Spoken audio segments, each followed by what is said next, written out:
ഏറ്റുമാനൂരിൽ മന്ത്രി V N വാസവനും അത്ര എളുപ്പമല്ല എന്നുള്ളതാണ് LDF ക്യാമ്പിൽ തന്നെയുള്ള വിലയിരുത്തൽ. വിജയിച്ചു കയറുമെങ്കിലും ഭൂരിപക്ഷം ഒരുപക്ഷെ വലിയ രീതിയിൽ കൂടാനിടയില്ല. എന്നാൽ UDF ക്യാമ്പിന് വലിയ പ്രതീക്ഷയാണ് നാട്ടകം സുരേഷിന്റെ സ്ഥാനാർത്ഥിത്വം.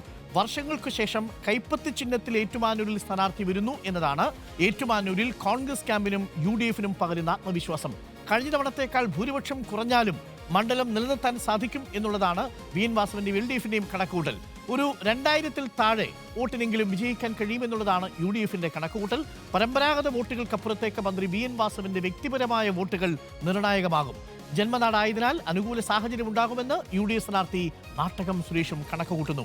മന്ത്രി വി എൻ വാസവൻ മിനിസ്റ്റർ ഭൂരിപക്ഷം ലതിക സുഭാഷിന്റെ സ്ഥാനാർത്ഥിത്വം നിർണായകമായിരുന്നു. അന്ന് ആ ഘട്ടത്തിൽ ആ എക്സ് ഫാക്ടർ ഇക്കുറി ഇല്ല എന്നുള്ളതും തിരിച്ചടിയാണ്.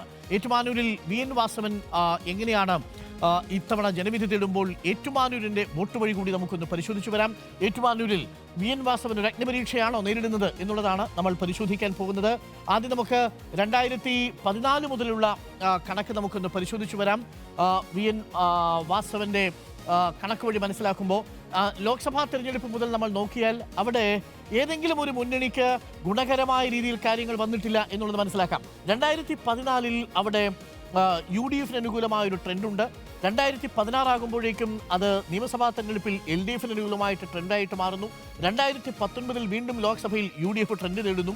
നിയമസഭാ തെരഞ്ഞെടുപ്പ് വരുമ്പോൾ വീണ്ടും LDF ട്രെൻഡ് നേടുന്നു. ലോക്സഭാ തെരഞ്ഞെടുപ്പിൽ കൃത്യമായും UDFനോടൊപ്പവും നിയമസഭാ തെരഞ്ഞെടുപ്പിൽ LDFനോടൊപ്പവും നിൽക്കുന്ന ചരിത്രമാണ് 2010 മുതൽ നമ്മൾ കാണുന്നത്. പ്രേക്ഷകർക്ക് കാണാം, 2014-ൽ UDFന്റെ ഭൂരിപക്ഷം 50.46, മൊത്തം പോൾ ചെയ്ത വോട്ടിന്റെ 50%വും 2014-ലെ ലോക്സഭാ തെരഞ്ഞെടുപ്പിൽ UDFനോടൊപ്പമായിരുന്നു. എന്നാൽ അതേ UDFന് തൊട്ട് 2 വർഷത്തിന് ശേഷം നടന്ന നിയമസഭാ തെരഞ്ഞെടുപ്പ് ആകുമ്പോഴേക്കും 33% ആ ഭൂരിപക്ഷം കുറയുന്നതാണ് കാണുന്നത്. അതിനുശേഷം 2019-ലെ നിയമസഭാ തെരഞ്ഞെടുപ്പിൽ വീണ്ടും UDF തിരിച്ചു വരുന്നുണ്ട്, 44%. പക്ഷേ അപ്പോഴും 2014-ലെ വോട്ട് വിഹിതം നിലനിർത്താൻ സാധിക്കുന്നില്ല. അതേസമയം NDA 4%-ൽ നിന്ന് 2019 ആകുമ്പോഴേക്കും 16% വോട്ട് വർദ്ധിക്കുന്നതായിട്ടും നമുക്ക് കാണാം. ആ മണ്ഡലത്തിൽ NDA വളരെ നിർണായകമായ ഒരു ശക്തിയായിട്ട് അവിടെ വളരുന്നുണ്ട്. അതൊരു സ്പോയിലർ ഫാക്ടറായിട്ട് വളരുന്നതും നമുക്ക് കാണാം.